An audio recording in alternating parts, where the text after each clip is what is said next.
Nós estamos numa série de mensagens. Nós estamos trabalhando há alguns domingos um tema muito conhecido, principalmente nessa época, e que mexe muito com a gente: a paixão de Cristo. O que aconteceu? O que Cristo fez? Aonde é que chegou? O que significa para a gente a paixão de Cristo? E nós começamos a trabalhar alguns temas, algumas palavras que são essenciais dentro da teologia e que fazem sentido para a nossa vida. E hoje a gente vai continuar, e a gente continua isso até na Páscoa. E na Páscoa, dia 20 do mês seguinte, nós vamos ter o nosso culto de manhã. Nós vamos encerrar essa série de mensagens no domingo de manhã de Páscoa. Beleza? Você que nos visita, seja muito bem-vindo.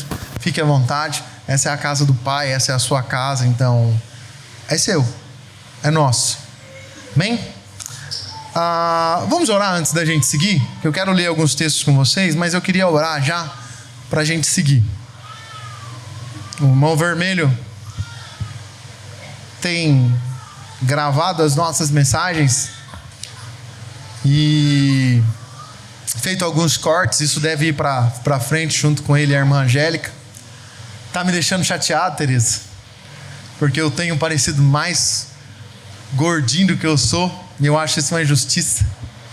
Então agora eu não posso mais virar assim de lado, eu tenho que sempre andar assim com vocês, mas vai dar certo. Vamos orar, gente? Pedir para o Espírito Santo falar com a gente nessa noite. Você pode ficar de pé mais uma vez? Queria que você realmente acalmasse teu coração. Nós vamos trabalhar um tema hoje um pouco mais sensível e que talvez precise ser tratado dentro de você. Ok? Vem, Espírito Santo, vem falar conosco nessa noite. Nós estamos aqui, Deus, dispostos a ouvir a sua voz e que o Senhor fale conosco. Ajuda a gente a entender a tua vontade, o teu amor e o que o Senhor fez para nos resgatar. Obrigado por tudo isso, Pai. Obrigado por essa paixão por nós que te levou à cruz, Jesus, mas nos trouxe a vida. Que o Senhor possa cuidar de cada irmão aqui, acalmar o seu coração. Se houver medo, angústia, ansiedade, dor, que tudo isso seja apaziguado, sarado, e que a tua paz venha sobre nós. Nas situações, Deus, onde nós não vemos solução, que o Senhor venha com sua mão e nos mostre o que é a tua vontade. Ajuda a gente a compreender o que o Senhor tem para nós. Trata o nosso coração e nos mostra quem tu és. Fala conosco, Deus, nós estamos aqui disponíveis para isso. Guarda essas salas de aula, Pai. Cada aluno que entrou, que eles entendam e te reconheçam como Deus, e que a vida deles possa ser mudada através dessas aulas. Em nome de Jesus, fala com todos nós aqui, Deus. Em nome de Jesus, amém. Amém. Você pode se sentar, por favor.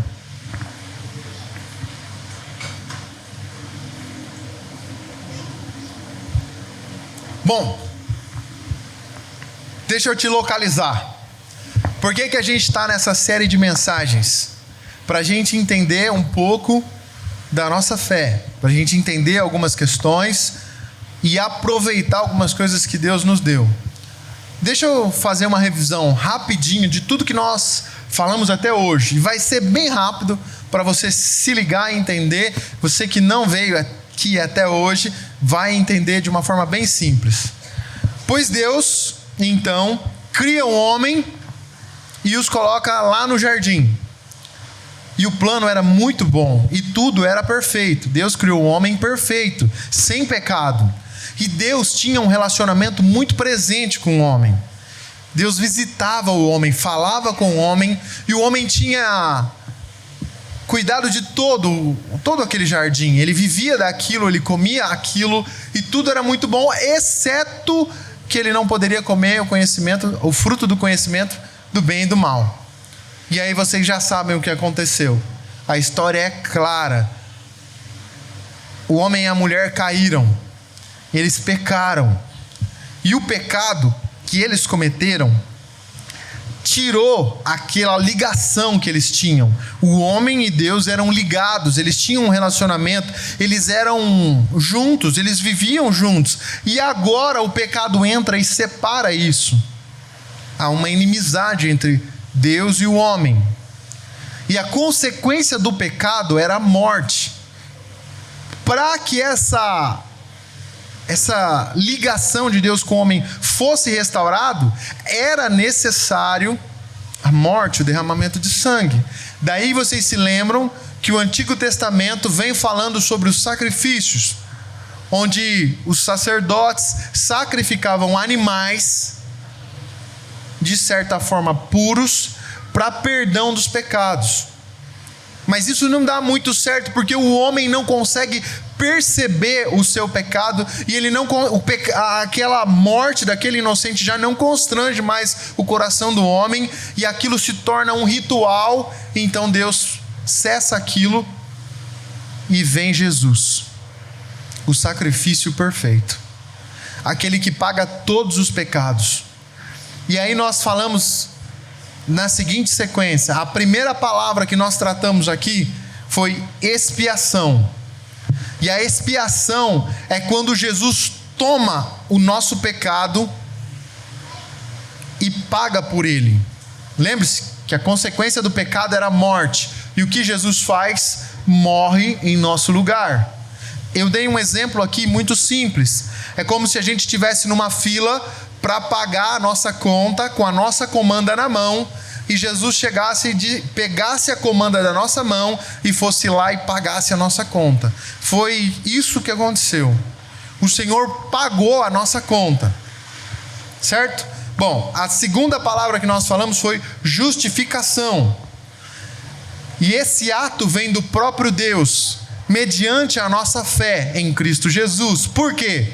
Quando Jesus assume a nossa conta e Ele paga por ela na cruz, esse ato Deus o pega e faz com que nós nos tornemos justos, voltemos ao estado inicial lá do jardim.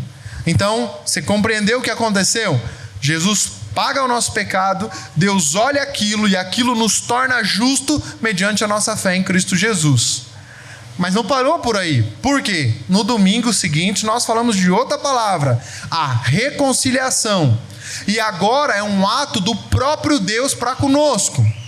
Lembra que nós éramos ligados com Deus e de repente veio um traço de inimizade entre nós? Pois bem, o próprio Deus agora, mediante Jesus, mediante essa justificação, agora Ele nos reconcilia novamente. E agora eu e você temos ligação com Deus novamente. Eu e você podemos ter acesso direto a Deus. Antigamente, no Antigo Testamento, as pessoas precisavam do sacerdote para que houvesse essa negociação, vamos dizer assim. Agora não. Agora eu e você, em qualquer lugar, temos acesso direto a Deus. E você não precisa de um pastor para isso, você não precisa de um padre para isso, você não precisa de nenhum líder religioso para isso. Jesus nos dá essa possibilidade de reconciliação com Deus, e todos nós podemos isso agora. Todos nós podemos falar com Deus em qualquer lugar, qualquer momento, em qualquer situação. Certo? E a gente toca o nosso barquinho para frente, e a palavra que nós vamos tratar hoje é adoção. E é uma palavra que precisa ser tratada dentro de nós. E eu queria ler alguns textos com você. 2, na verdade, para a gente iniciar. João 1,12. Depois nós vamos para Efésios. Abra a sua Bíblia aí em João 1,12.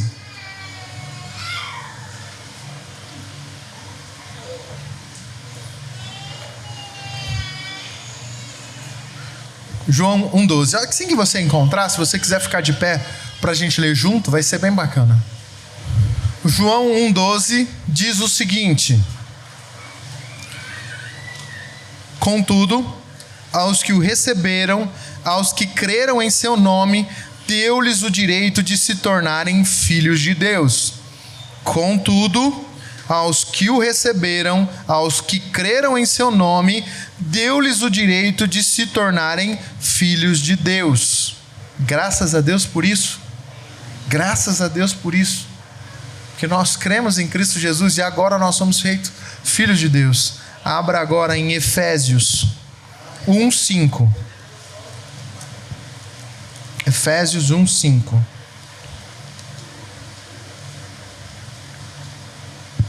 Efésios 1:5 diz assim: em amor nos predestinou para sermos adotados como filhos por meio de Jesus Cristo, conforme o bom propósito da sua vontade.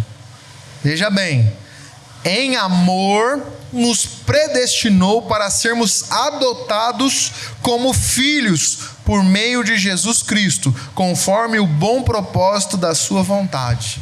Palavra do Senhor. Fala conosco, Deus, por favor. Em nome de Jesus. Vem Espírito Santo sobre nós. Amém. Você pode se sentar. Antes da gente seguir, deixa eu só frisar algumas palavras que a gente leu nesses textos, que fazem sentido demais para mim. Em João, nós achamos duas palavrinhas que precisam ser pontuadas: crer e direito. Não faz sentido a nossa vida cristã se nós não cremos em Jesus. E nós precisamos entender o sacrifício que Ele faz e crer nisso. E crer tem que ter ação. Não pode ficar só em palavras. Nós precisamos trazer para a nossa vida a nossa fé e fazê-la virar ação. Nós cremos em Jesus e por isso nós fomos salvos, e você não vai fazer nada para ser salvo, porque é Ele quem faz com você. Ponto, não se discute.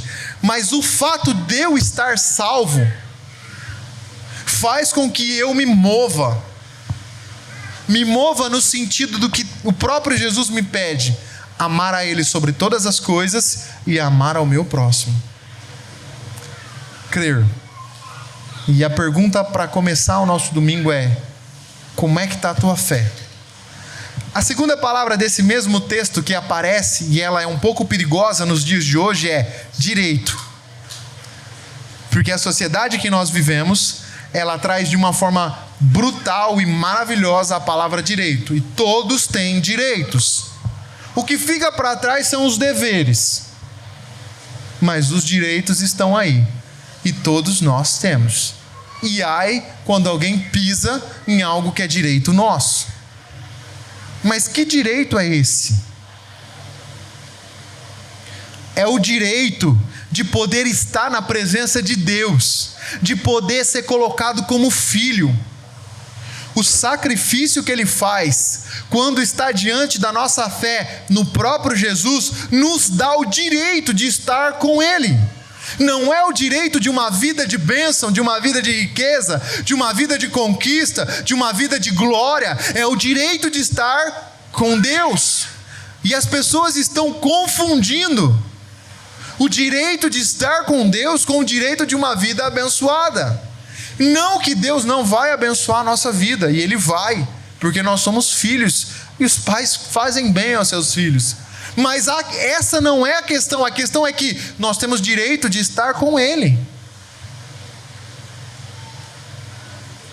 O que você tem feito com esse direito?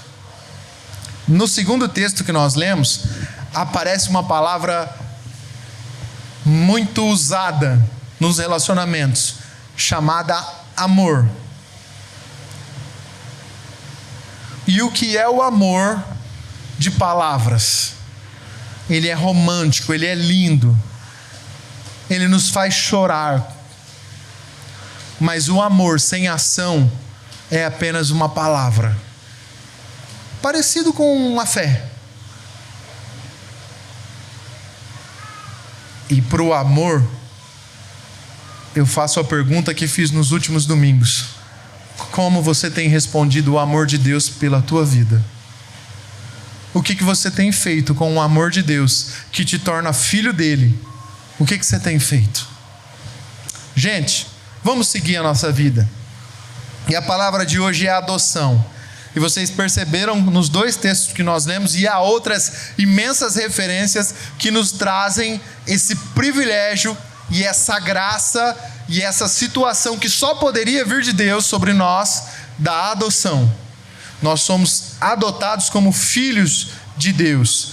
E a adoção é ato legal de tomar como filho quem biologicamente não é. É um ato legal de tomar como filho alguém que biologicamente não é seu filho. Foi isso que Deus fez conosco. Em um ato legal, Ele nos torna filhos dele. Só para falar uma coisinha, isso aqui é algo meu, tá? A Bíblia, ela começa dizendo: e Deus criou o homem, e o criou à sua imagem e semelhança, e tá. Daí um pouquinho ali adiante, em Êxodo, se eu não me engano, ele diz que Israel ali é a nação, é a filha de Deus, a primogênita, e tal. Mas no Antigo Testamento, o que me parece é que Deus trata o homem de uma forma muito carinhosa, mas trata o homem como algo que Ele criou. E isso já é algo muito bom para nós, porque ser criado por aquele que é o amor, que é a vida, é incrível. Mas quando Jesus vem, parece que algo fica diferente, parece que há uma mudança, e agora Ele começa a tratar a gente como da família, como filho. Entenda que o amor não mudou, mas parece que há uma aproximação diferente.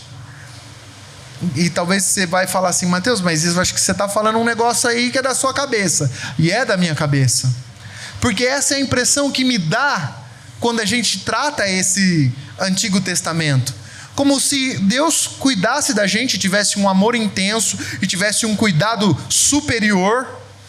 Mas parece que quando Jesus vem, parece que Ele se apaixona de uma forma tão poderosa que Ele faz questão de dizer isso de uma forma diferente. E agora nós somos filhos.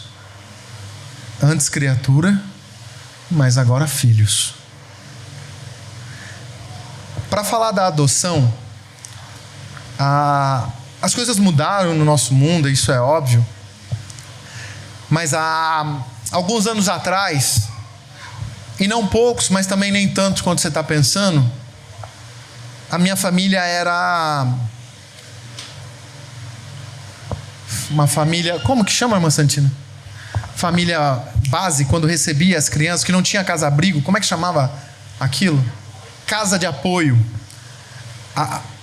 Eu não sei se vocês sabem, mas a gente sempre morou no sítio, por isso que eu sou meio bruto assim. E cadê o Tracajá? Estava lá. E eu me lembro de ser pivete, e algumas crianças passarem pela nossa casa. E rapaz, aquilo era muito doido, porque se eu não me recordo bem, foram 3 ou 4 que me marcaram melhor. Tinha um que tinha uma dificuldade na fala, tinha um que já era um menino mais esperto, todos em períodos diferentes, e teve um casalzinho, dois mais pititiquinho, que foram para lá. E a gente sabia disso, e os meus pais sabiam disso, que essas crianças só iam passar pela nossa casa, que elas iam ficar, porque não... Entenda como funcionava o sistema. O vermelho, eu não sei se isso é bom, tá na internet, hein? Como funcionava o sistema. O conselho tutelar, o fórum, retirava essas crianças da casa delas, porque os pais não tinham condição, por infinitas situações, de criar essas crianças, e essas crianças eram levadas para essas casas de apoio. E essas crianças aguardavam nessas casas até que chegava alguém que tinha capacidade de adotar e adotava essas crianças. Qual é o detalhe? Esse período. Por quê? Porque essas crianças eram adotadas ali. E eu me lembro da Dona Maria aos prantos. Por quê? Porque aqueles catarrentos estavam indo embora. Gente, eram irmãos mesmo. E aquilo ficava. E assim, hoje eu encontro alguns deles na rua, já são homens, mulheres, né? E eles se lembram disso, porque aquilo marcou. Mas para a Dona Maria, aquilo foi uma adoção. E chega a ser tão estranho que quando é assim, não faz diferença ser eu ou aqueles meninos. Nós tínhamos quase era a mesma coisa, menino. Eu apanhava até mais às vezes do que eles. Mas éramos colocados como filhos do mesmo jeito. Eles tinham acabado de chegar lá, menino, e tinham o mesmo direito que eu. E comiam as mesmas coisas que eu, e iam nos mesmos lugares que eu, e vestiam as mesmas coisas que eu vestia, e eram filhos. Só que a gente sabia que tinha a partida, né? E na partida, menino, era um luto. Literalmente era um luto. Essas crianças eram adotadas. Aí veio a Casa Abrigo. Hoje aqui na nossa cidade é Raio de Sol. E agora ela comporta essas crianças e cuida dessas crianças até elas encontrarem a família que elas vão viver. Mas por que eu estou falando isso? Porque eu nunca me coloquei no lugar daquelas crianças. Porque eu sempre tive casa. Eu sempre tive pai e mãe. Não são os melhores? Não.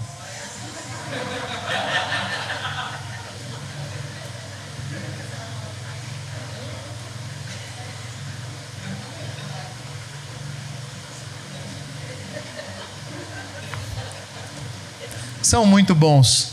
São os melhores. Mas eu me lembro muito bem da história dessa igreja, que quando a gente começou esse movimento, que foi involuntário que começou, eles não estavam aqui. Porque eles não ponhavam muita fé em mim, né? E aí Deus mandou algumas mulheres que me adotaram. A irmã Wanda fez isso, né, irmã Wanda? Me deu alguns puxões de orelha, mas também cuidou de mim. A irmã Santina fez isso. Tratavam a gente como filhos, com muito cuidado. Isso foi essencial para mim. Mas ainda assim eu nunca me coloquei no lugar daquelas crianças que moravam lá em casa por um curto período. Eu não sei se aqui tem alguém que é adotado, que não viveu com a sua família, mas é uma situação estranha. Por quê? Porque nós tivemos o tempo todo isso, e você não tem noção como é não ter ninguém e ser levado para a casa de alguém que você nem imagina que existia. E o que Deus está fazendo com a gente aqui é exatamente isso. Tirando a gente, nós estávamos vagando como loucos, nós estávamos perdidos por conta do pecado. E Ele cata a gente, não leva a gente para uma casa qualquer, mas Ele traz a gente para a mesa dEle, para a casa dEle. Ele nos adota. E eu sei que você nunca pensou em, eu sou um órfão, agora eu não tenho nada, eu vou ter que ir para um orfanato, para uma casa-abrigo, ou para uma família base. Não. Ele pega você e te traz para Ele, para a casa dEle. Ele quer cuidar de você, Ele quer fazer isso com você. Entende o que eu quero te dizer? Eu quero te trazer uma realidade que talvez você não tenha vivido, mas é uma realidade muito séria. A realidade da adoção. Nós temos aqui poucos casos, talvez a Marília, né, um dos únicos casos que está sendo cuidado. Mas e talvez você vá procurar no YouTube depois vídeos de crianças sendo adotadas. E é muito louvado uma família que decide cuidar de uma criança assim. É algo parecido com o que Deus faz conosco, porque foi isso que Ele fez. Ele nos adotou, Ele nos trouxe para a casa dEle. A adoção, ela traz algumas identidades para nós, algumas características que eu preciso pontuar, e é basicamente isso que eu tenho para falar para você, que nós fomos adotados agora. Então agora nós temos o direito de ser chamados filhos de Deus. O que Jesus faz, Deus olha, aceita, nos torna justos, e não simplesmente assim, mas agora, além de restaurar, além de nos reconciliar a Ele, de nos ligar a Ele, agora Ele nos torna filhos dele, Ele nos traz para a família. E a primeira coisa que a gente precisa pontuar dentro da adoção é a nossa identidade. Abre para mim, Tereza, por favor, Gálatas 3:26. Identidade.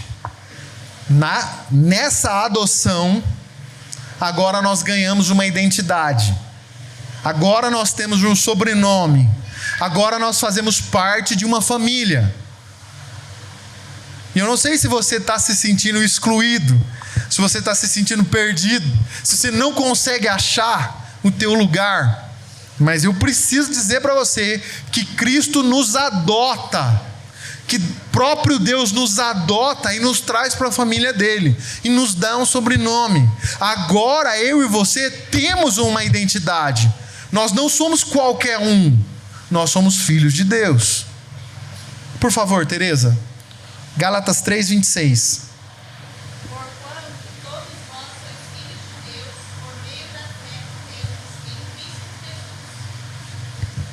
Porquanto todos vocês são filhos de Deus, mediante a fé que temos em Cristo Jesus. Então a gente acredita em Jesus, a gente acredita na cruz, e nós somos feitos filhos de Deus. Nós temos uma identidade. Nós não somos qualquer um mais. Eu me lembro de um episódio na Bíblia muito crucial na vida de Jesus. Jesus começa o seu ministério e ele vai para ser batizado com João Batista. E aí naquele momento, uma voz do céu fala, o Espírito Santo em forma de uma pomba vem, e aí as palavras de Deus são: ei, você está entendendo o que aconteceu? O batismo, João Batista está ali, há uma conversa deles antes: eu não posso batizar o senhor, que o senhor tinha que batizar, eu não sou digno. Ei, Jesus fala: rapaz, faz o teu papel aí. E aí o céu fala, sai uma voz do céu e diz, essa voz diz o seguinte: este é o meu filho em quem me alegro. Em outras versões, em quem me comprazo, em quem me alegro. A identidade de Jesus está sendo afirmada naquele momento. Este é o meu filho.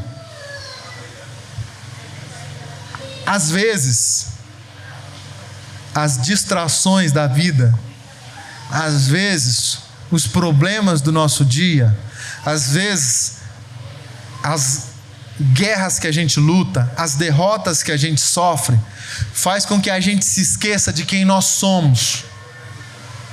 E a gente começa a caminhar perdido. Mas quando eu e você sabemos quem somos, nós sabemos para onde a gente vai.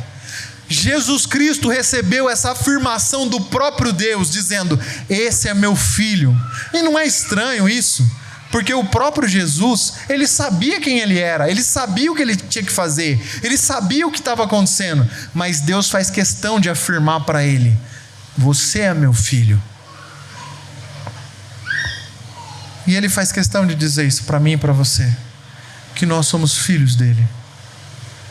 E se você está perdido, sem identidade, se você não sabe quem você é, se você não conhece, não consegue se reconhecer, vou te dizer, você tem identidade, você é filho de Deus. Mas o fato de ser filho de Deus nos dá outras situações e outros privilégios. Então agora eu tenho uma identidade, eu sei quem eu sou. E o que eu tenho mais? Intimidade com o Pai, intimidade com Deus. Talvez a tua paternidade, o seu pai, não foi um pai perfeito, não foi um pai excelente. E todos nós aqui fomos passivos disso. Os nossos pais são homens e pecadores. E são falhos, isso é óbvio. Eu me lembro do Robson aqui. O Robson falou assim: porque eu vou ser o melhor pai. Eu vou ser bom. Eu fiquei pensando: Robson, você não sabe o que você está falando. Pensando no meu lugar. Mas ele começou a sentir as dificuldades. Benício está com... Quer ver? Quantos dias o Benício tem, Marta? Isso que é vó. 1 mês, 15 dias, e se apertar ela fala as horas. Ele começou a experimentar as dificuldades que tem a paternidade. E é óbvio que o Robson não vai ser um pai perfeito, porque ele é homem. Mas esse exemplo de pai que você tem, ele não pode ser colocado perto da paternidade de Deus, porque Deus tem uma paternidade perfeita para mim e para você. E Ele faz questão de cuidar da gente de uma forma como nós não fomos cuidados pelo nosso pai. Porque sim, provavelmente seu pai falhou com você, mas Deus não vai falhar. Mas Deus não vai voltar, Deus não vai mentir, Deus não vai machucar, Deus vai cuidar, vai tratar. Mateus, mas Ele vai te ensinar, com certeza. Não tenha dúvidas que Deus vai te ensinar, mas vai ser perfeito. Vai ser de uma forma realmente perfeita. E eu não sei se você tem problemas com o seu pai, mas se você tiver, vá resolver isso o mais rápido possível. É muito importante isso. Bom, Ele nos permite e Ele chama a todos nós para essa intimidade. Ele nos chama para sentar à mesa.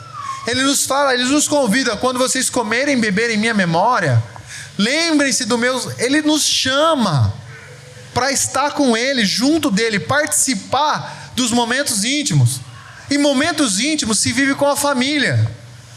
E o que Deus está nos propondo, nos trazendo essa paternidade, é isso. Ele nos chama para ficar em casa, para morar na casa dEle, para viver com Ele. Essa intimidade que Deus está nos dando, esse é o convite que Ele está nos fazendo, para que a gente viva com Ele. Tem uma história bíblica muito conhecida e que você talvez se lembre, chamada O Filho Pródigo. Você vai se lembrar dessa história. Menino, filho de um pai, com posses, chega no pai e diz: pai, me dá a minha parte da herança que eu estou indo embora. E ele pega aquela grana que é dele e vai embora. E ele vai viver e ele faz tudo errado, e ele perde tudo, e ele decide: vou voltar para a casa do meu pai, porque lá as criaturas do meu pai, os funcionários do meu pai, vivem melhor do que eu estou vivendo aqui sozinho. E quando ele vem voltando com um plano na cabeça, pensando assim: vou dizer para o meu pai que ele não precisa me tratar como filho, que eu posso ser só um servo dele, só para ele me aceitar lá, e eu sei que ele tem um bom coração e ele vai me aceitar. E ele vai com esse plano na cabeça, mas quando ele está chegando perto da casa do pai dele, o pai dele corre ao encontro dele e o abraça. E quando ele vai falar, o pai diz: ei, tragam agora roupas novas, um anel, sapatos, porque esse meu filho estava perdido e agora foi achado. Matem um novilho, vamos fazer festa, porque meu filho está de volta. Eu preciso te lembrar disso, que Ele te aceita em casa exatamente como aquele pai fez. E não é para viver como um religioso, porque o religioso ele não tem intimidade, ele só faz práticas, ele só tem rituais. O Jesus, o Deus que nós estamos falando, Ele nos chama para ser da família. Ele não quer que você tenha um ritual, uma prática, uma religiosidade no teu coração. Ele quer que você seja da família dEle. Ele quer estar e conviver com você o tempo todo, como Ele fazia no jardim. Ele quer ter momentos de conversa com você. Ele quer caminhar com você. Ele quer sentar e fazer refeição com você. Ele quer intimidade de família. Deus não nos chama para uma religião. Ele nos chama para a família dele.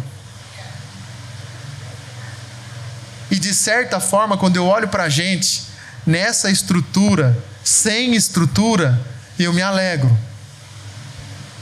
Porque mais importante é a presença dele do que a nossa estrutura. Não é algo religioso, é família. Deus nos chama para ser família, para ter com a gente intimidade. Você foi adotado e Ele não adota você e te faz diferença do filho dele. Pelo contrário, Ele pega o filho dele e mói para que eu e você, os adotados, possam ter a mesma coisa. E o projeto dele é para que a gente esteja juntos na eternidade. É isso que Ele quer. Você consegue compreender o plano de Deus para nós? A intimidade que Ele quer ter com a gente? Mas tem mais uma coisa que eu preciso pontuar, que é a herança. Não bastava nos adotar, nos levar para casa, Ele nos dá o direito da herança. Gálatas 4:7. Está aberto aí, Tereza? Já lê para mim, por favor. 4:7. Gálatas 4:7.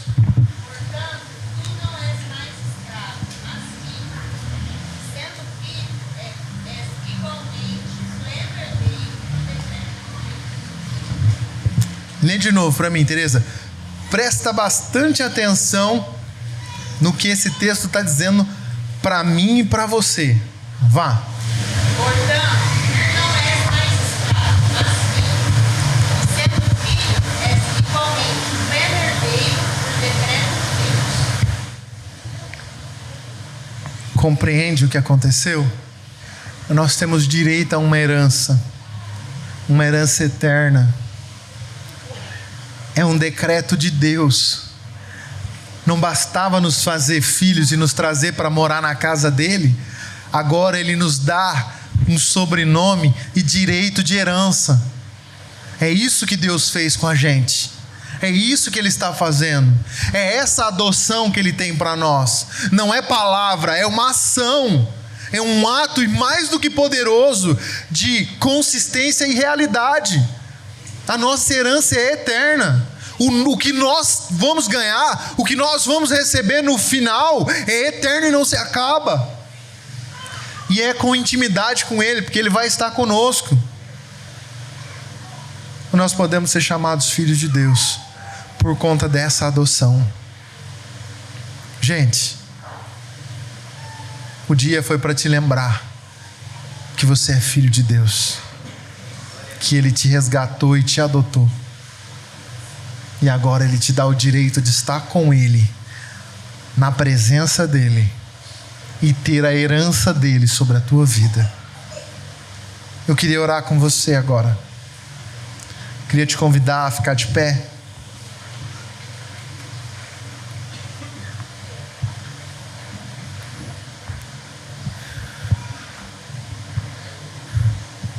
Relacionamento que a gente tem com a nossa família, com o nosso pai, às vezes pode ser conturbado, pode ser um relacionamento doido, né? Não é dos melhores, mas pode ter sido muito bom o seu também. Mas o relacionamento com Deus não pode ser assim. Tem que ser diferente, porque Ele é perfeito. E a oração que eu quero fazer agora é para você que não se sente adotado por Deus, para você que não se sente filho de Deus. Essa é a primeira oração que eu quero fazer, porque você é filho de Deus, e essa é a nossa primeira oração dessa noite, ok? Se por um acaso você não se sente assim, não se sente filho de Deus, acha que Deus te jogou fora, acha que você não tem direito, se você quiser, se você tiver coragem, levante sua mão que nós vamos orar com você. Feche os olhos para a gente poder orar junto. Ei, eu queria te dar a liberdade agora de encontrar alguém que você queira orar, ou alguém que Deus está te instigando a orar, para você ir até essa pessoa agora, para a gente orar juntos. Alguém aqui que não se sente filho de Deus, que você é. Nós queremos orar com você por isso, porque você é filho de Deus. Você foi adotado de uma forma poderosa.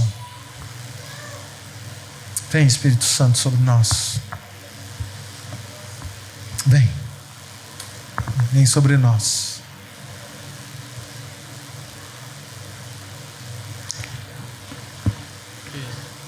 Sabe aquele menino voltando para a casa do pai, todo enlameado, porque estava com os porcos, todo sujo, perdeu tudo, achou que sabia o que estava fazendo, achou que sabia para onde estava indo, tinha todas as suas certezas e razões na manga, mas as coisas não dão muito certo, e aí ele volta. Quero que você entenda que Deus está da mesma forma te esperando para te abraçar e para te lembrar que você é filho, herdeiro. É isso que Ele tem para você. Intimidade, um lugar à mesa. Você não é qualquer um, você não vai comer lá fora, você não vai comer depois que os outros comeram, você não vai... A tua alimentação não é diferente, o teu lugar não é diferente, as suas roupas não é diferente. Você é da família. O lugar que Ele te coloca é o lugar de filho. Ele está te chamando para isso. Está te chamando para um lugar de filho. Te chamando para isso. Encontre alguém aí para que você ore junto. Encontre um filho de Deus para orar com você. Ele está te chamando de volta. Está dizendo para você: filho, cadê você?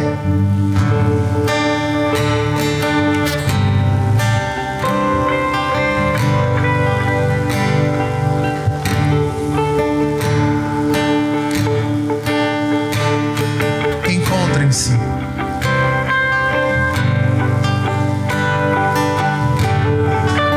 O céu se abriu e o próprio Deus disse para Jesus: esse é o meu filho amado, em quem eu me alegro. E não sei quanto tempo faz que você não ouve isso de Deus, mas hoje Ele está te dizendo: você é o meu filho amado, você é minha filha amada, a menina dos meus olhos, quem eu tanto amo e me entreguei.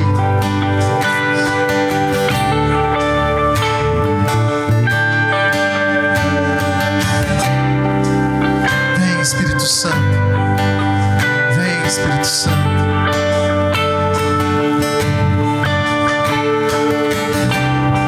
Assim como filhos viemos buscar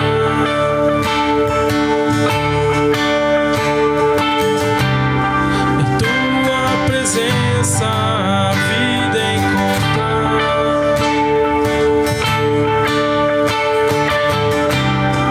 Nosso clamor toque o teu coração.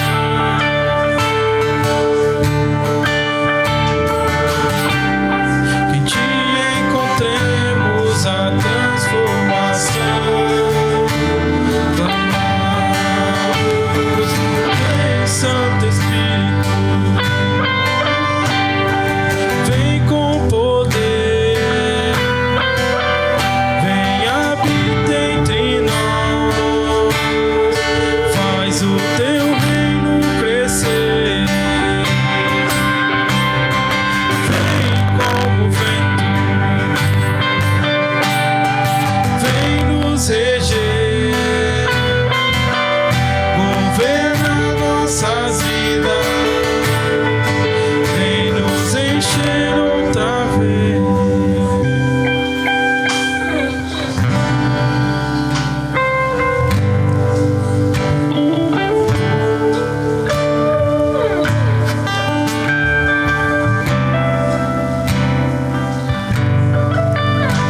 Um dos grandes problemas daqueles que estão só é que ele se vê só. E você não está só. Desde sempre ele faz questão de caminhar com você. Em cada passo que você deu, mesmo esses longe, mesmo esses distantes, ele estava caminhando com você, guardando você.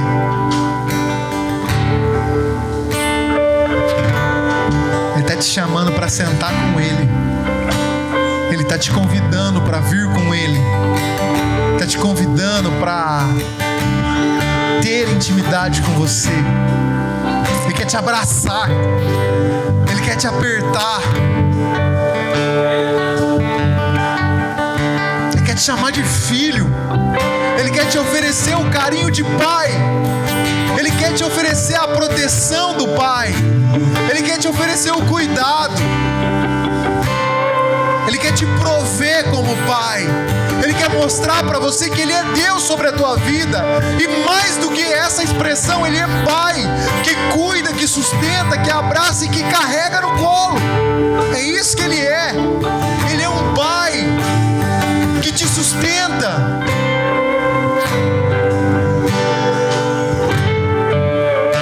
Quer cuidar de você.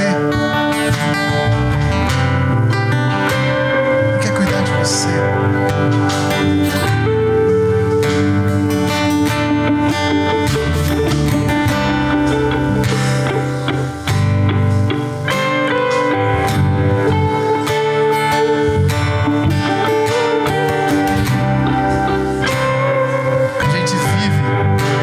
Achando que sabe o que está fazendo,